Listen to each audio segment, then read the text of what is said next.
Hello and good evening and welcome to Late Night with Monica Price. And I am absolutely delighted to say I've all the way from Nashville. We're live from Nashville this evening for tonight's show. We have Stephanie Adlington and her lovely partner Aaron Lessard, and together they make a tale of two. So hi guys, good evening. Hello, Monica. Hi, lovely to see you. Long time no see, Stephanie. I know. I was trying to think of when the last time I did see you, and we went to that lovely cafe, that lovely, very famous cafe in Nashville. And I remember buying the little pots of jam and Loveless. That's it. That's what. Is that still there? Oh yes, it's been here a long time. It is a staple, so it will be here long after everyone else. And I remember going to your house that you were renting, and you made spaghetti bolognese. I did. Yes, you did. My culinary skills are remembered. I love that. Well, it's great. It was wonderful. It's so good to see you. I'm sorry that it's not in the studio, but it's wonderful for you to join me on this wonderful Zoom world of internet connections. Yes. Guys, lovely to see you both. You've been doing so much, Stephanie. I'm going to start with you, if I may. Okay. You're known as Siren of the South, and you've been writing, you've been singing for many, many years, and that's when I first met you. And I just wanted to ask you, really, how do you feel because of COVID? How has the music, industry been affected? Do you think, particularly in Nashville? Has there been an impact on it? Very much. Within a day, back in March, I believe it was March 15th, we had been on tour in North Carolina, and we got back the Sunday that everything closed down. So we had been out of town for a week. And with that, I'd had gigs booked up through probably October, I think, at that point. And within one day and getting back to town, it was like, poof, everything's done. Everything's closed. Everything's gone. Because we had been out of town for a week, we didn't have any groceries. Yeah. We didn't have any supplies because we hadn't been here. Yeah. So coming back to what seemed like something had happened while we were away, and it was a completely different world, was very strange. And Nashville, of course, being the home of Music City, so many people gig here on a regular basis. That's how people earn their living. I think there's still a lot of people that don't understand that musicians actually earn their living by making music. And you make music live in front of people, and when that's taken away, because the venue is now taken away, there's no more music to be made. When there's no music to be made, there's no money to be made. And so it's been such an eye-opening experience.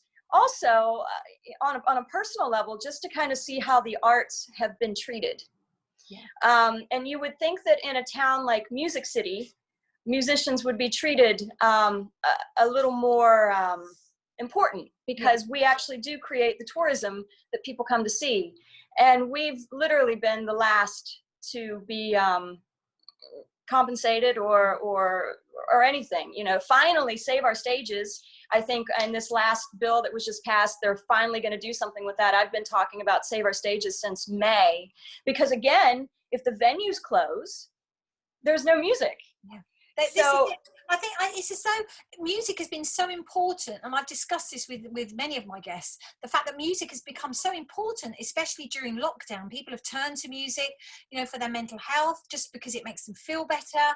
And yet it seems, as you say, here also in the UK, it's been kind of last on the list. And for you, Aaron, I mean, you're a guitarist, you've been doing gigs, you formed together now, and you've become a tale of two. How has it made you feel? Do you feel that Nashville's not treated you so good? Well, yes and no. I think, to understand their perspective in some manner, I think the way the tourist industry is set up here, it's a little difficult to maneuver, especially the Broadway area, especially early on during the pandemic, because we didn't know as much how to handle the medical aspect of things. So the volume of people in that space at once was a little tricky to handle. But I do think at the same time, I think the city has really not done enough to accommodate for people who are in the positions of tourism industry and those types of workers. So, I mean, I know like hotels, I think on the year have maybe taken in about 25% total of their capacity for the entire tourist year. And the city has lost something like maybe, it's been at least over like $3 billion in money. So it's been pretty substantial. That being said, you know, we've been fortunate because we've been able to stay in rooms that we play that aren't the honky tonks and the high volume tourist rooms, where we're more in a restaurant environment. So because they have a food license and they're able to operate, we've been able to kind of maneuver maintaining enough to hold on, at least during the fall, which has been great. So it's been an up and down thing. You know, I feel hopeful, but there's, you know, it's just such a crazy situation. Yeah. And trying to watch the restaurants, you know, because we've gigged there for so long. Yeah. We're friends with the managers, we're friends with the owners, we're friends with the bookers, and to see them go on the roller coaster as well, because they have to do what the city tells them to do. And so we could be open, we could be booked, they have parties going on, and then, now it's not. So I think in the month of December, one venue that we play, they normally have a whole bunch of holiday gigs booked. Everything was gone, you know, and it's, so to see them suffer as well, you kind of see the trickle down effect of how everybody is involved. And I have to say this, and I'll get off my political high horse, but the thing that this city, the thing that this city has done, that I signed a petition for to try to reform, our mayor, on top of having a tornado at the beginning of March, and then a pandemic middle of March, where everyone's out of work, we now have a 34% property tax hike. Really? So in February, my property taxes have gone up another $600, I think. So after everyone being out of work, but of course then the mayor gets a raise. So this is what we're dealing with. It's a really difficult situation, isn't it? And it's to be fair, I think it's global. You know, I think musicians globally have almost been forgotten. You know, unless you're in the high-ranking, you know, A-listers of artists, musicians that, you know, command the big stages and the big tours, and have got the huge fan base. But for the average musician that's struggling to make a living, and I think you've said it there, Stephanie. I think it is your work, you know, this is your job, so it's really important that that's appreciated. And I mean, Broadway itself, I mean, again, I've had the joy of being in that wonderful town of Nashville many times. And what about the places like the Ryman and the Grand Ole Opry? I mean, are they shut at the moment, or are they open, or what's happening? The Ryman was doing a couple virtual tours or virtual shows. And then I think that they've now opened a little bit to smaller capacity. Yeah, I think it's pretty. I think it's only around. It's under 200 people total. Yeah, so a small amount, and they can spread it out. Very small capacity. And to be honest, I don't know about the Opry. Is the Opry? I don't know either. I know they were doing strictly virtual stuff for quite a bit. I think they were either trying to maintain their roster that they had for the year and just having them play virtually, or I'm not exactly sure on the Opry situation, but I know for the majority of the year they haven't had people. And all the little bars and restaurants, you know, down on Broadway, Tootsie's, of course, is the famous one, but there's many other brilliant little bars off of Broadway. Are they all open, Stephanie, or what's happening with those? Are they closed, or is it just certain amounts of people being allowed in? Yeah, it was interesting because and I'm not quite sure where we are now, because like I said, it changes every day. But before, if you were more of a restaurant as opposed to a bar, you were feeding people. So therefore there were some places that could be open because they said, well, we serve food. But other places that are more of a bar that didn't serve food then couldn't be. So this was another thing going on downtown. Some venues were open, some were not. Everyone's flocking to downtown that's coming into town. So you still have people out on the street. You still have people flocking together, waiting in line to come in. At one point, they were allowing drinks to go out on the street, and then I think they stopped that. So, you know, it's such a difficult situation, isn't it? Yeah. Because it's been the same here. You know, restaurants have been allowed to open if they serve food. Bars, no, you know, unless you serve food, then really you can't open. So it's been Right. it's very similar here, but it's a very fluid situation. You know, one day we know one thing, and then another day something else happens, and that. So how do you think, you know, for both of you, how do you think this is going to affect the music industry moving forward? Because we will come out of it. You know, we are going to come out of it. It might take a couple more months, but we are getting there. What kind of effect do you think it's going to have? Well, I think first off, it depends on, and to follow up, like what we were saying about the Broadway situation, you know, the thing that was, I think, to build on the point of where we felt that musicians weren't getting a fair shake was also, unfortunately, from, you know, people who were showing up in town and not refusing to abide by any mask mandate. And then the city took so long to abide by that.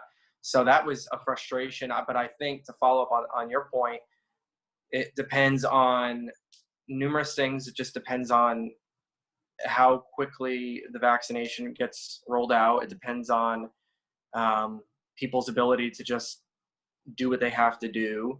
I do think, in terms of down the road, like, I don't know if there'll be substantial permanent changes. I think there'll be more safety guards kind of in place as like a what if, or if this happens.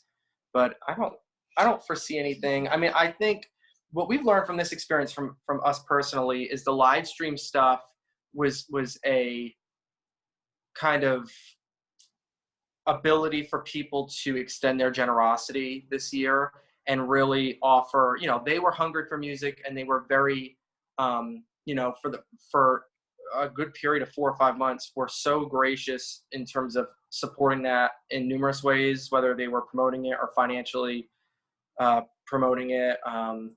So that was great. I don't necessarily think that the live stream thing will become the future. I know people were thinking at first that was going to be like the future of live shows. I'm not convinced of that, but I think can't wait to go to a live show. I know. Yeah, all the time. And I think you've hit on a point there, Aaron, because, you know, we're doing the same here. Obviously, we're talking over, you know, a Zoom call today. That's how, you know, I'm doing my show at the moment because of the pandemic. But, you know, I think people, to be honest, I think people are going to be craving to get to a gig. Yeah. To have that, because it's not just the music, it's the atmosphere, you know, it's the feeling of being, you know, very squished in some places, and but that creates the atmosphere, it creates the vibe, and that's where it can be almost a bit clinical when you see the live streams, because there is no audience participating, and you as artists, you know, must find that. I mean, that must have, is that, how does that affect you, Stephanie, not having your audience there? Oh, it's insane. And you don't think about it, you know, when you have a normal show, because you have you have the people there, and you know, we're such social creatures that you take that away, and you really don't understand how that affects you. There's a venue in town called Rudy's Jazz Room, and they're still not even open. And we did a couple live streams from Rudy's. And it was so strange, because I would have even the full jazz quartet behind me, and we would do a song, and we would end the song, and it's like, oh, yes. Okay. It's like, okay, that's it. We clap ourselves. We clap ourselves. I mean, it was really odd. Yeah, it's a very odd situation. There's no doubt about it. I think personally that, you know, as soon as, say, you announce you're going on tour, and I think you'll be snapped up. I think people are just desperate. Certainly they are here in the UK. So tell me about you two. So obviously it's a tale of two. Where did you meet? How did this all start? Oh boy. Well, so we've known each other since I moved to town. I moved to town about 3.5 years ago now. Right. It'll be about 3.5 years in a few months.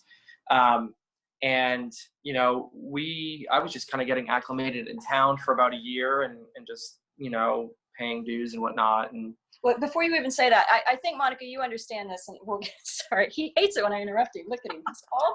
He's not happy. He does that all the time. Don't worry about it. You live with her now. You know she's going to do that. Well, it's funny because, you know, Nashville, and I try to explain this to people. Nashville is such a networking town, and it's a very small town. Mm-hmm. So everybody knows everybody, and a lot of people don't know that. And how we really got connected was when he came down to find an apartment. The person that was showing him apartments was a friend of mine, And she knew I needed a guitar player, and he was a guitar player, and she's like, oh, you should call my friend. So it's like, anyone that ever comes to Nashville, I want you all to know that everybody knows everybody. It's a very small town. We are very Southern, and everybody will know everything you've ever done. Yes. So it's very true. Just know that going in. Okay, go ahead. So you can speak now, Aaron.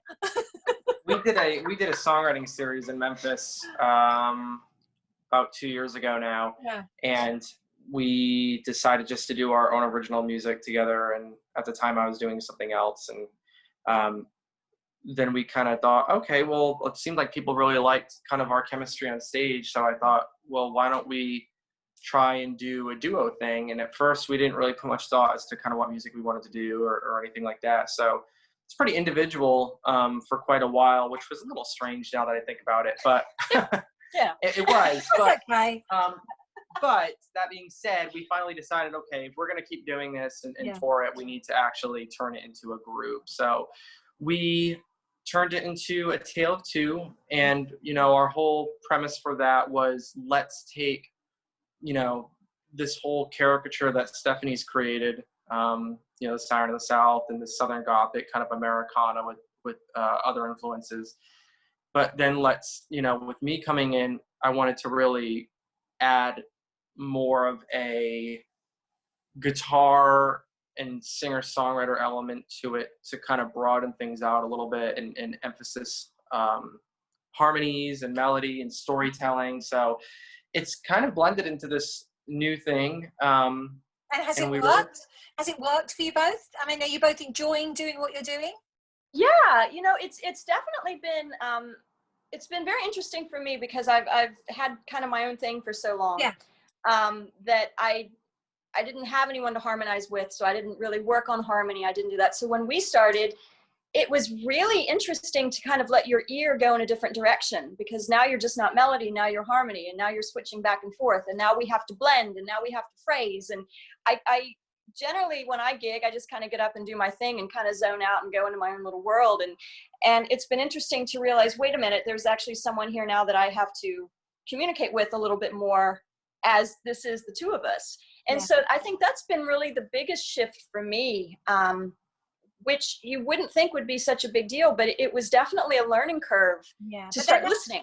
You've been performing, on your own for quite a long time, and Aaron, you probably have as well. So it's when you come together, you just have to make allowances, don't you? When it's a partnership, you have to make allowances for each other. But from what I've heard, you've got this very unique, incredible sound, and I'm delighted to say that you're going to be playing a couple of tunes for us at the end of the interview, which would be amazing.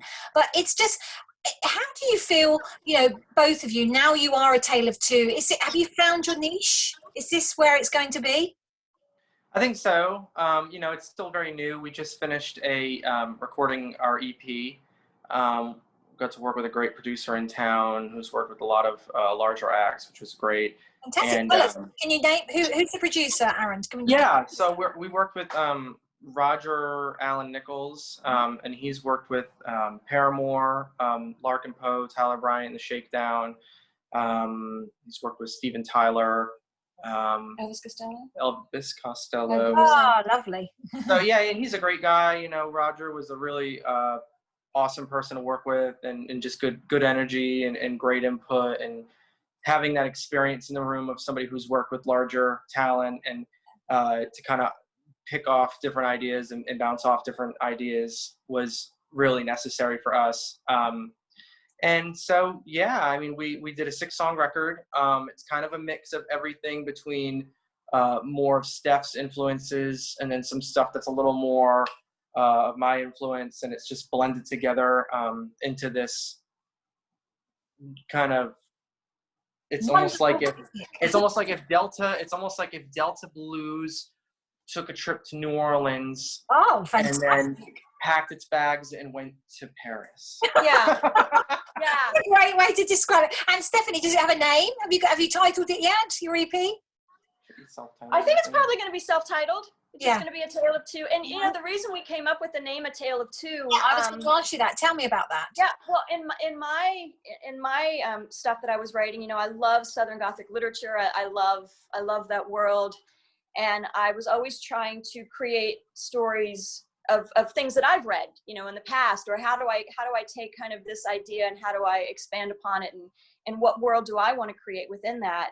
And so when we got together and we were still kind of taking that same philosophy of trying to tell a story, I thought, you know, it's kind of like, it's a tale of two. At first I thought maybe we're telling tales, and I thought, no, the two of us are it's, you know, we're telling kind of our story, plus we're telling other stories. And so that was where the name came from.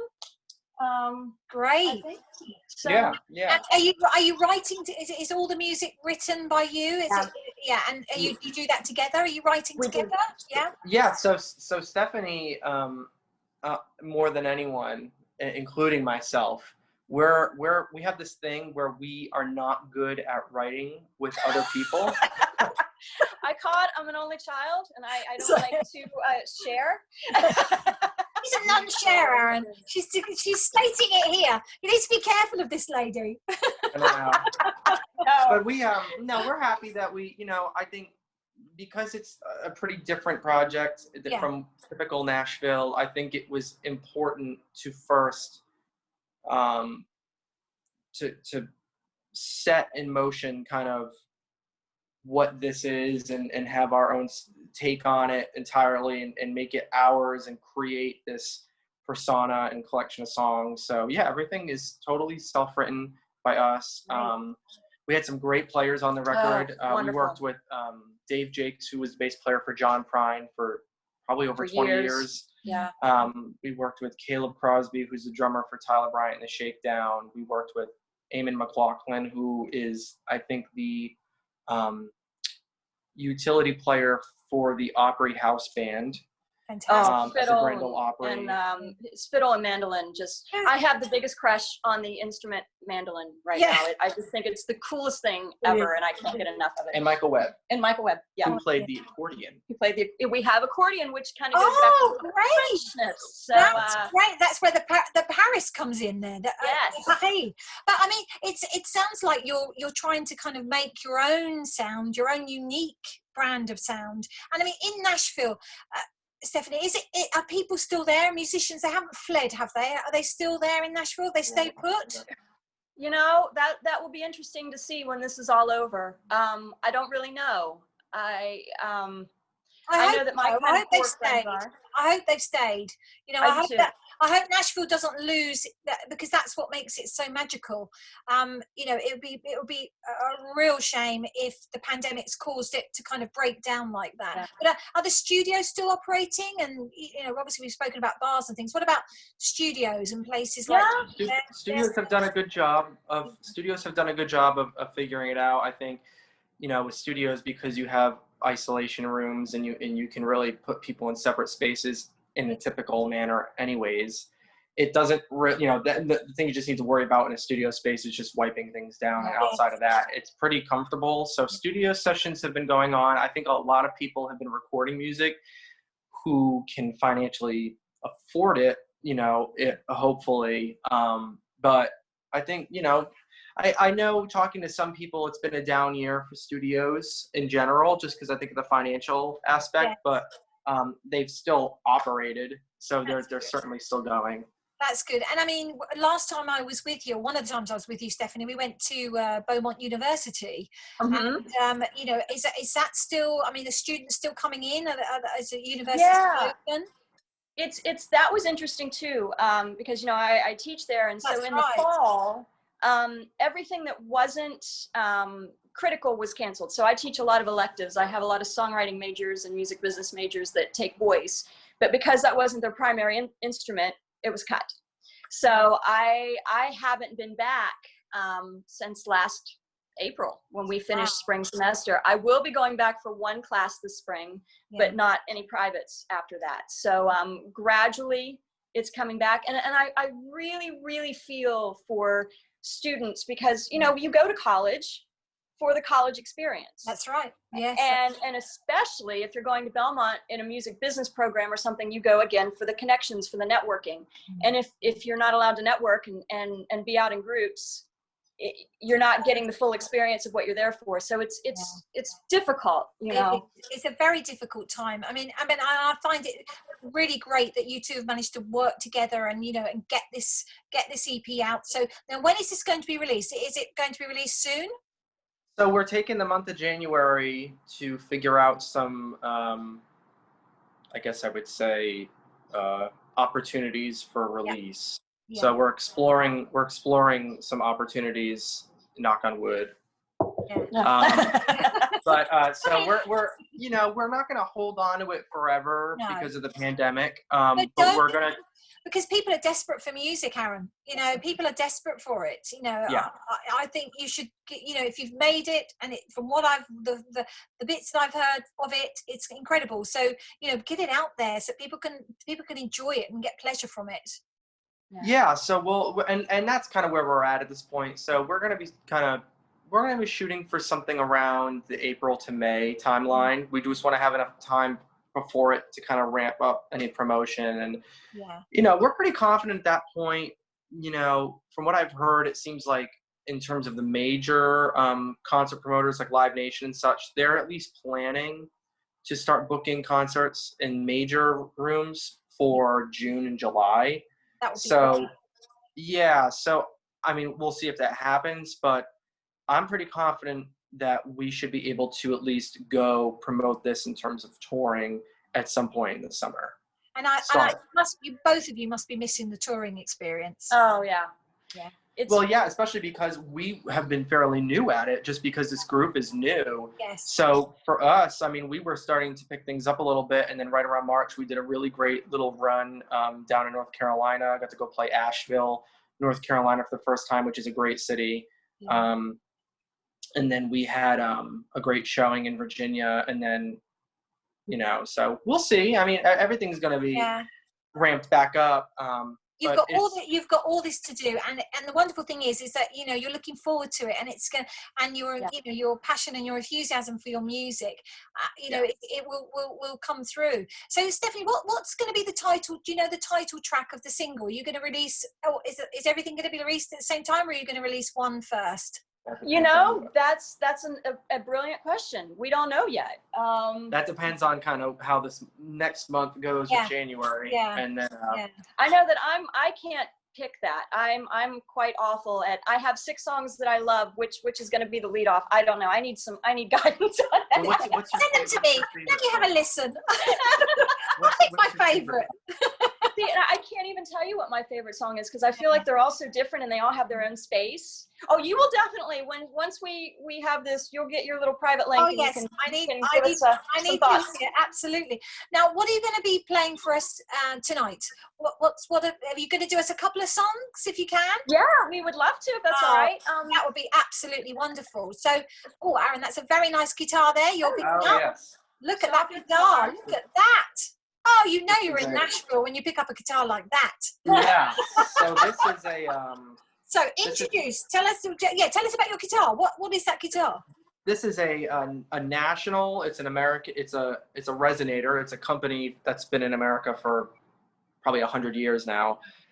It's a National El Troubadour. It's a mahogany resonator. And for those who don't know, resonators were really popular guitars in the Delta back in the 30s before electric guitars were invented, because this steel cone right here was used as a way to amplify the natural resonance of the guitar, which is why it's called a resonator.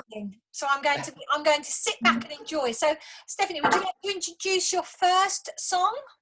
Yeah, so this song is called Ain't Nothing But a Fool.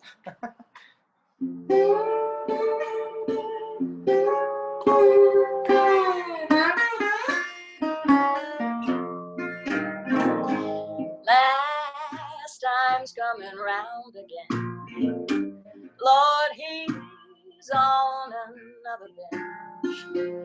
Listen how this rooster crows at dawn. Another empty promise coming on. I've been on this train 1,000 times. Drawn by many a loving light, thick like sweet molasses on the tongue. But honey child, your rambling days are done. You say you will, but you won't. Say you do, but you don't. And I cannot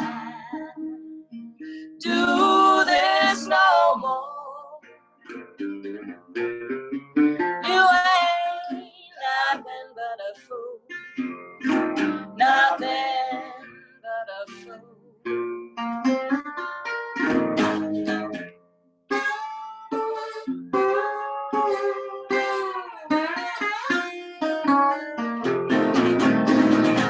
I know everything you've done, and I watched this slowly setting sun fade into a shade of mystic gray. But it's time to give you up and walk away. You say you will, but you won't. Say you do, but you don't. And I cannot do this no more. You ain't nothing but a fool, nothing but a fool.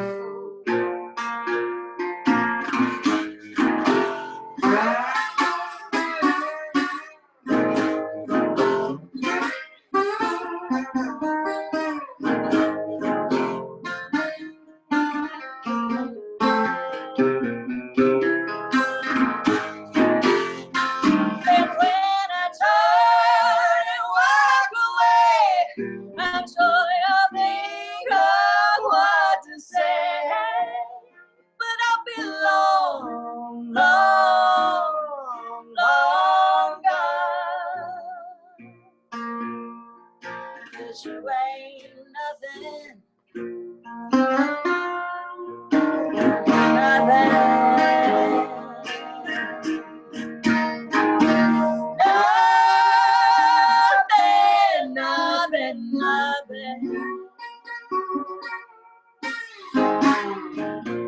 nothing, nothing, but a fool.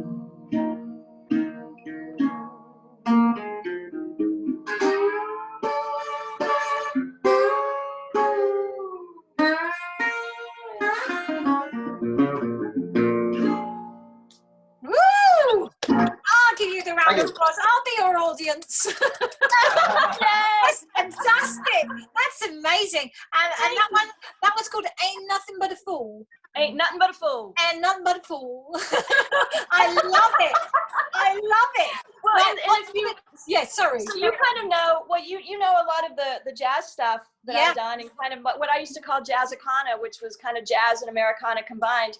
What was great about when we got together, you came from kind of more of a rockabilly and kind of that influence. And so it really, the jazzicana for me blossomed because now I'm getting the really roots guitar that I always wanted within that. So I feel like the music is still, for me, it's still jazz influenced, it's still roots influenced, but I feel like now it's almost like that's a little more on the side of old country, it could be, or old blues or something, but you know, it's not necessarily every song on the album. So I love that we've been able to kind of pick different flavors. That's great. That's just really great. Now, what's your next and your last song, unfortunately? What are you going to sing for us? It's I'll spare everybody from tuning. Oh, we got a tune. That's one thing I've learned about. Talk amongst ourselves, Stephanie, while he tunes. Well, I'm good. So this one is this one again goes kind of back to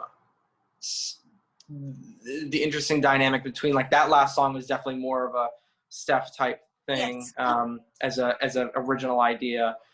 This one's a little bit more, in terms of the music, comes from my end of things. Okay. Lyrically, we were thinking, let's do a Prohibition song. And we looked up all this slang and found this crazy term called Chicago lightning. And I'm like, well, we need to write a song about this because it's just the weirdest thing I've ever heard. And apparently it was old slang for gunfire between cops and Cops and bad guys. Cops and bad guys. Yeah, Chicago lightning. Yeah. Makes sense now you said that, to be honest. Yeah. Yeah. So we basically said, well, let's just make a whole song about a bootlegger who doesn't want to abide by the law. Yeah. And it'll have all this old slang in it, and it'll just be a whole story with that as more like it's funny how it was more like a writing exercise to do that, and it turned into a song. Sometimes you get stuff like that, and it's pretty cool. Well, and what I learned out of this were there are so many amazing words from the 1920s that are no longer used. And so I love putting that in the song because I'm like, we need to start using these words again. They're just too awesome. Well, I'm looking. Why say go to a bar when you can say I'm going to a blind pig? Right. I mean, that's just great. Right, take it away, guys. All right. Alrighty.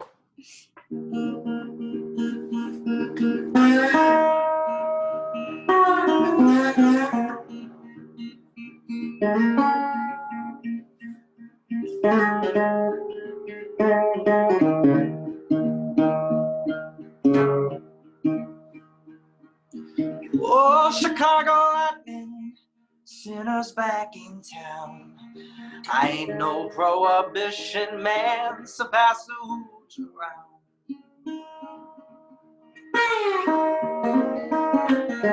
Oh, Chicago lightning, trouble on its way. I best put down that second round for the feds blow me away.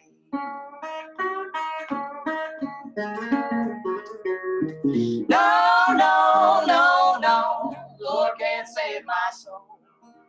Down me river and bathtub gin, merrily I'll go. No, no, no, no, the big house I'll be gone. Old blue sound, howling at the moon till the early break of dawn.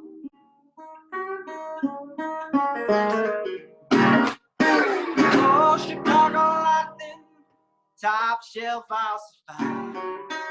Rappers dance and the dandies friends when that gin joint comes alive.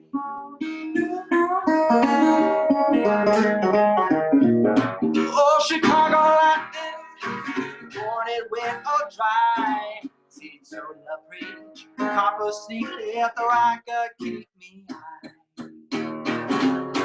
No, no, no, no, Lord can't save my soul. Down the river and that top gin, merrily I'll go.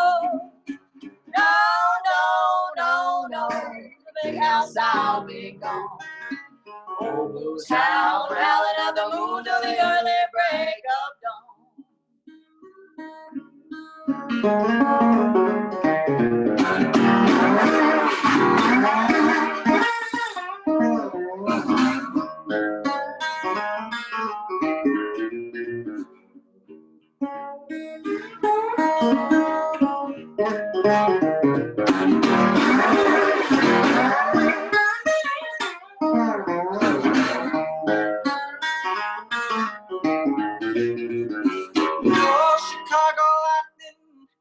Sheba's idol.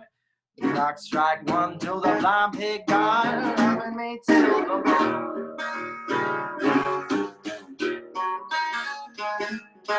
Oh, Chicago lightning, Skid Row I go. I need no prayer, the buck stop here. Devil won't take me home. Devil won't take me home. Devil moon, take me home. No, no, no, no, Lord can't save my soul. Till I die, I bide my time, let the moonshine blow. No, no, no, no, to my grave and home. Lightning come, my day is done. Devil moon, take me home. Devil moon, take me home.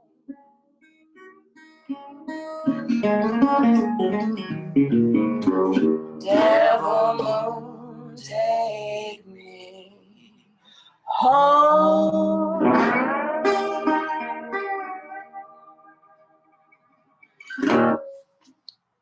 Yay! I'll give you more applause, and the audience Thank go you. wild. But honestly, that was he plays a mean guitar, that boy. He plays a mean guitar. He does. Oh, that was absolutely fantastic, honestly. And the difference there between the songs, actually, I could hear the difference between the songs. But that I like that though, because that makes me feel that the rest of the the EP that you've written and you're just about to release is going to be a real eclectic of different tunes, and that's going to be great. Yes. I'm really looking forward to hearing it. It's been a pleasure really to see you both and to listen to you and to hear your stories about Nashville. I truly hope that I can come to Nashville very, very soon. So and do see I. you all. But in the meantime, perhaps we'll have you back on the show a bit later on in the year when when everything's released and perhaps things are a little bit better and a little bit easier for us all around the world. So, but for now, it's been really great. Take care. You so much. Thank you for always supporting me, and I'm so glad that you're doing your thing, and you just look so lovely. So thank you for having us on. Thank you so much. Take care, guys. See you very soon. Bye. Love you. Bye-bye. Bye.